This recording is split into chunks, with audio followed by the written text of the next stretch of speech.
चलिए फिर ले चलते हैं आपको हैदराबाद, जहां पर डिप्टी सीएम यानी कि सचिन पायलट जो है वो पत्रकारों से मुखातिब हो रहे हैं।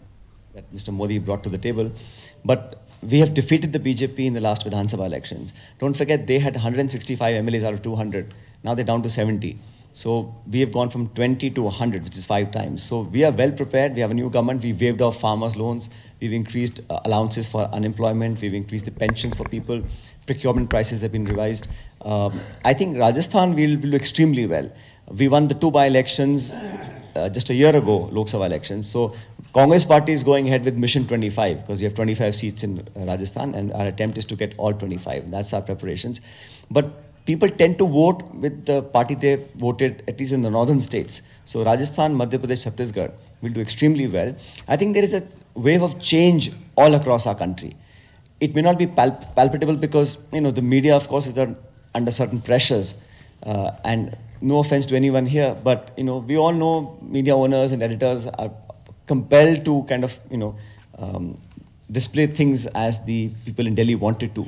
But the change is happening. There is no question about it. The fact that the BJP has forced to give 17 seats in Bihar to Mr. Nitish Kumar, who had 2 MPs, shows that they're desperate. The Shiv Sena, the amount of accusations the Shiv Sena has made towards the BJP in the last 5 years is at a record high. Despite that, they had to go for seat adjustment. That means they are not very confident of performing well themselves. I think if you add the number of states where the BJP seats will decline, will tell you that there is no way they'll get majority. In fact, the Congress party and its allies, whether it's Maharashtra, Bihar, Jharkhand, Tamil Nadu, I think we'll do really well, and including southern states like Telangana, Kerala and Karnataka. So I think we're poised to do extremely well. UPA 3 will take charge come 23rd of May.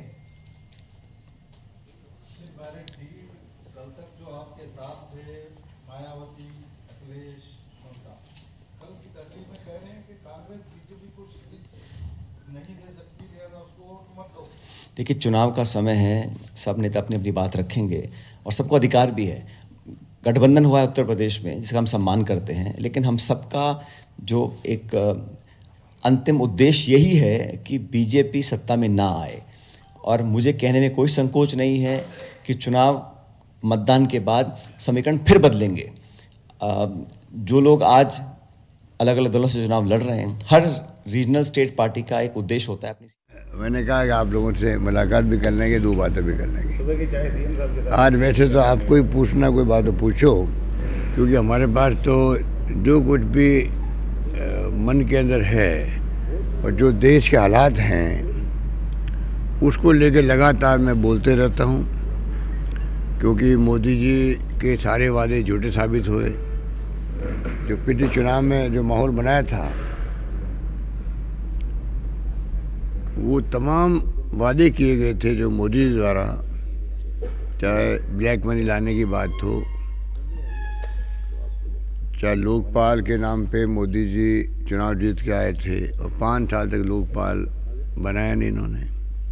महंगाई कम कर नहीं पाए, अंतर्राष्ट्रीय कीमतें कम हो गई थी, तेल की तब भी भाव बढ़ते गए, महंगाई कम हुई नहीं, 2 करोड़ नौजवानों को नौकरी मिली नहीं, 15 लाख रुपए खाते में आए नहीं।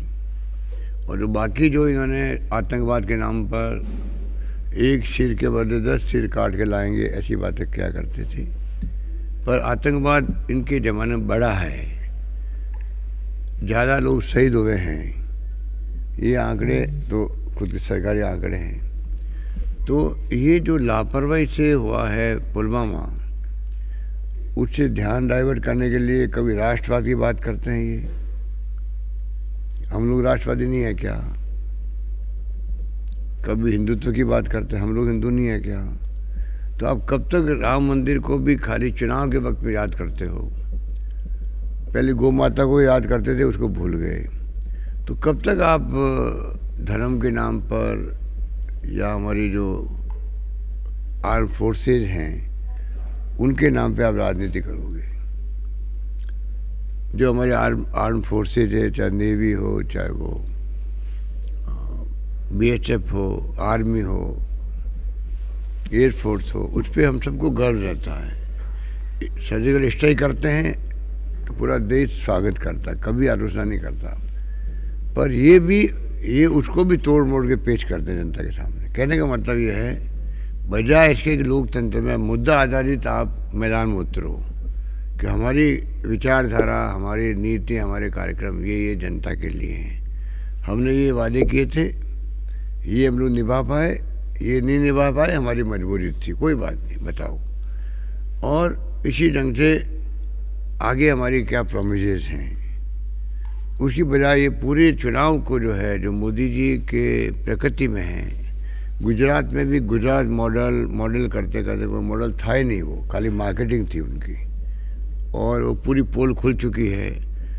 कभी 7.5 लाख करोड़ के इन्वेस्टमेंट आएंगे, 10% इन्वेस्टमेंट भी नहीं आते थे। जैसे राजस्थान, वसुंधरा जी ने धोखा दिया राजस्थान वासियों को, राजस्थान रिसर्जेंट के नाम पे 3.5 लाख करोड़ के इन्वेस्टमेंट आएंगे। आया इन्वेस्टमेंट? करोड़ों रुपये खर्च कर दिए उन्होंने। और उस वक्त मैंने कहा था कि बड़े बड़े इंडस्ट्री जरूर आए हैं, ये इनका स्नेह मिलन था, आपस में मिलने का मिलन था, उसके अलावा कुछ नहीं होगा, और वही हुआ। कहने का मतलब ये बीजेपी के नेता लोग, उनकी कथनी में करने में अंतर है, इसलिए इन्होंने मॉडल बना करके गुजरात को पेश किया, प्रधानमंत्री भी बन गए, माहौल ऐसा बनाया कि जैसे पता नहीं मोदी जी क्या कर डालेंगे। अब आज पूरा देश इनके खिलाफ है। एक वर्ग है जो गलत फहमी में साथ में है।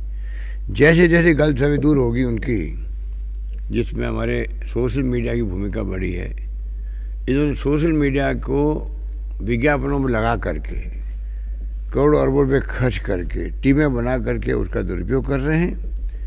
और नई पीढ़ी को मैं आग्रह करना चाहूँगा, उनको असलियत समझने की जरूरत है।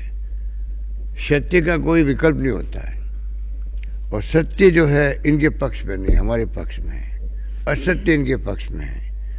तो उनको भी गुमराह नहीं होना चाहिए। जो मीडिया में जो जिस प्रकार से इनकी टीमें अटैक करती है, वो प्रायोजित है, वो प्रायोजित है। और पिछले चुनाव में उन्होंने उसका उपयोग किया था। वो कौन आया था, कुमार, भाग गया बाद में, प्रशांत कुमार आए थे, पीके, वो पीके वहाँ से शिफ्ट हो गया बिहार में, बिहार से हो गया फिर पता नहीं हम कहाँ हैं।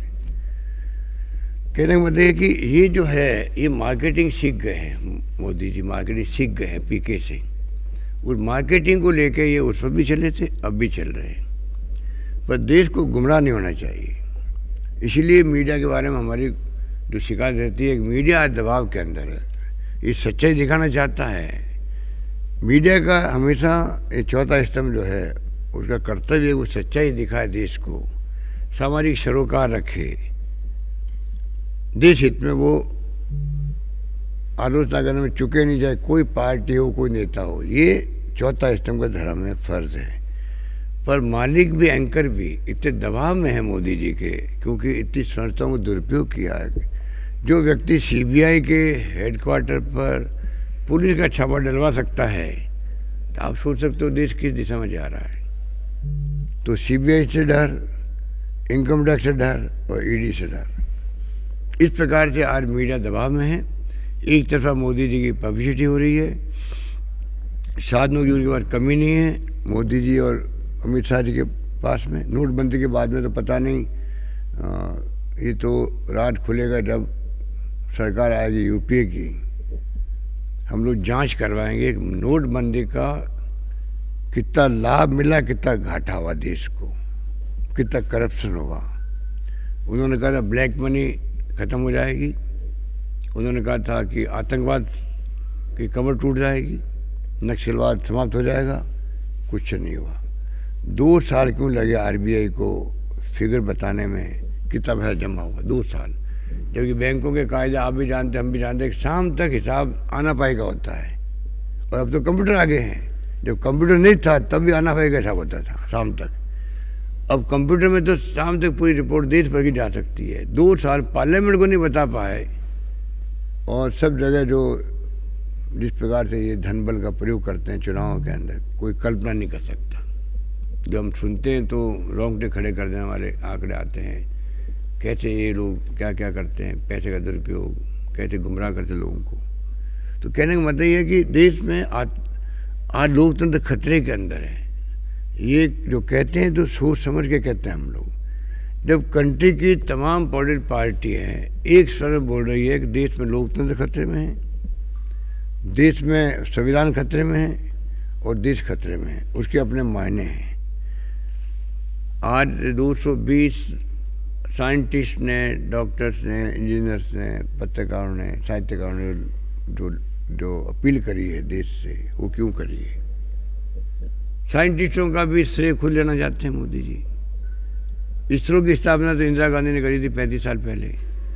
उसकी उपलब्धियां हैं तो है, उनकी उपलब्धियां हैं। आप गर्व महसूस कर सकते हो, पूरा देश गर्व महसूस करेगा, प्रसन्नता व्यक्त कर सकते हो।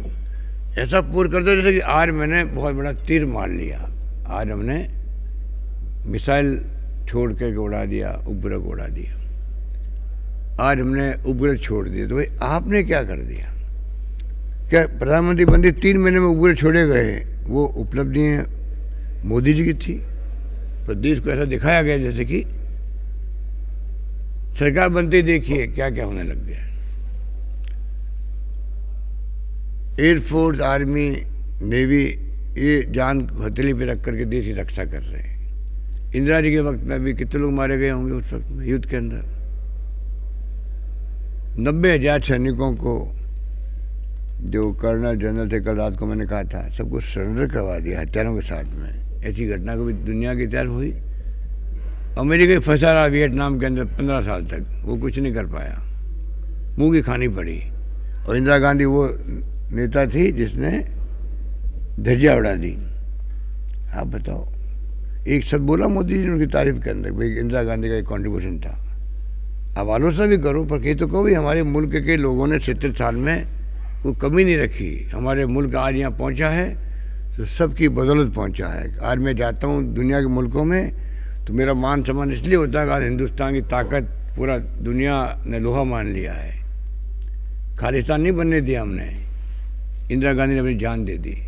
अगर ये मोदी जी बोलते तो स्टेटमेंटशिप कहलाती उनकी। हाँ, ये प्राइम मिनिस्टर है जो कि इस पर बहुमत जनता ने दिया है, वो सही फैसला किया है। आज वो फैसला जनता का गलत साबित हो गया, जनता खुद महसूस करती है। देश का किसान दुखी है, देश का नौजवान दुखी है, आक्रोश के अंदर है, नौकरी मिल नहीं रही है, महंगाई बढ़ती जा रही है। ये डिजिटल इंडिया और स्टार्टअप इंडिया और पता नहीं मेक इन इंडिया और मेड इन इंडिया बोलते थे वो सब आप बता दीजिए। 200 स्मार्ट सिटी, एक भी स्मार्ट सिटी बनी देश के अंदर? एक गांव गोद लो प्रति वर्ष मेंबर पार्लियामेंट, एक भी गांव का कायाकल्प हुआ? 1000 बातें ऐसी होगी जो बोले तो कम पड़ेगी। रोज बोलते हैं जिस प्रकार से घृणा, नफरत, हिंसा, ये माहौल बन गया। कांग्रेस मुक्त भारत बनाएंगे। अरे कांग्रेस मुक्त भारत क्या बनाओगे? 130 साल पुरानी पार्टी है, गांव गांव में छाई हुई है। 44 मेंबर थे हमारे सिर्फ पार्लियामेंट में, फिर भी जिस प्रकार से राहुल गांधी के नेतृत्व में, खड़गे साहब के नेतृत्व में जो वहाँ पर विपक्षी भूमिका अदा की गई है देश के अंदर, वो काबिल तारीफ है। कम संख्या के बावजूद भी क्यों की गई? क्योंकि राहुल गांधी के पीछे पूरे देश की कांग्रेस पार्टी खड़ी है, नेशनल पार्टी, इसलिए भूमिका अदा की गई। और राहुल गांधी ने अकेले ने मुकाबला किया राफेल को लेकर के नरेंद्र मोदी का, उनके करप्शन का, उनकी मिसडीड का, उनके जुमलों का, उन झूठे वादों का अकेले ने मुकाबला किया। इस पर हमें इस बात को गर्व है कि राहुल गांधी नौजवान नेता ने जिस रूप में, और जब कहा कि मुझे तो मैं नहीं चाहता कि घृणा की राजनीति हो, मैं चाहता हूँ प्यार से, भाईचारे से राजनीति करो, हमारी कोई दुश्मनी नहीं है। और वो पार्लियामेंट में हिम्मत किया, वो साहस था उनका कि पार्लियामेंट के अंदर, मैंने भी 5 बार मैं एमपी रहा हूँ, ऐसा माहौल कभी नहीं देखा कि आप जाकर के नेता प्रतिपक्ष, नेता राष्ट्रीय पार्टी के नेता जाकर के प्रधानमंत्री जी के गले मिलने का साहस करें। अगर दिल में सच्चाई नहीं हो, दिल साफ नहीं हो, तो ये हिम्मत कोई कर नहीं सकता। उनका दिल साफ था, इसलिए वो उन्होंने साहस किया। मैं उसको साहस कहूँगा। साहस किया कि भाई ये गुस्सा क्यों करते हैं, गुस्से में राजनीति क्यों करते हैं, गुस्से में क्यों बोलते हैं। लड़ाई है तो हमारी नीतियों की, कार्यक्रमों की, सिद्धांतों की है। कांग्रेस मुक्त भारत बनाएंगे, माँ बेटे की ये पार्टी। अरे आपको क्या मतलब है? 70 साल में वोट तो गुप्त मतदान से होते हैं, फिर चुनाव जीत के क्यों 70 साल तक आती गई कांग्रेस? और क्यों कांग्रेस पार्टी का रैंक एंड फाइल हर जाति, धर्म और वर्ग का, क्षेत्र का, इन पर विश्वास करता है भाई हम सबको साथ लेके चलेंगे। ये तो क्रेडिबिलिटी राहुल गांधी हो या सोनिया गांधी हो। सोनिया गांधी जी तो विदेशी कहलाती थी, तभी आज सबसे ज्यादा सम्मान, मान सम्मान उनका देशवासी क्यों करते हैं? कुछ तो कुबूत होगी। इसलिए आज सोनिया गांधी जी का भी जब पहले आलोचना करते थे वो सब आलोचना बंद हो गई। तो कहने का मतलब इनको अपनी पार्टी की बात करनी चाहिए और दो लोग राज कभी नहीं कर सकते देश के अंदर। 5 साल इन्होंने मोदी जी, अमित शाह जी, पीएमओ के जम के दुरुपयोग किया गया, टारगेट बना गया किन किन के छापे डालने हैं। वीरभद्र सिंह जी नहीं छोड़ा गया, घर में शादी हो रही है और आप छापा डाल रहे हो। अरे भाई 2 दिन बाद डाल देते। ये जो घटनाएं हुई है देश के अंदर वो सबके सामने। धन्यवाद। ईडी को अभी जो छापे पड़े कमलनाथ जी के यहाँ जगह उनके जो सहयोगी है या उनके कर्मचारी उनके यहाँ छापे पड़े, उसके बारे में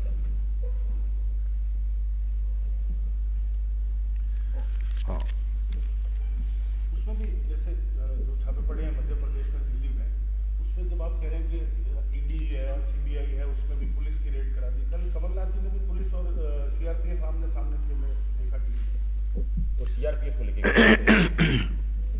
पहली बात तो उनको सीआरपीएफ पे लाने नहीं चाहिए थी। ये राज्य सब्जेक्ट है लॉ एंड ऑर्डर का, राज्य सब्जेक्ट है। अगर कॉपरेट पुलिस नहीं करती तो और तरीके होते हैं। आपके हाथ में सब कुछ है, केंद्र सरकार के हाथ में बहुत बड़ी पावर होती है। अगर कोई लगे आपको कि नहीं ये स्टेट गवर्नमेंट कॉपरेट नहीं कर रही है, आप चीफ सेक्रेटरी से लिखो लेटर, डीजी पुलिस को लिखो, पुलिस की इमदाद मांग लो, और अगर जब निर्देश होते हैं तो उनको भी देना पड़ता है। ये नौबत क्यों आई कि सीआरपीएफ के जवान चले गए होंगे और वहाँ की पुलिस ने कहा भाई आप यहाँ क्या कर रहे हो?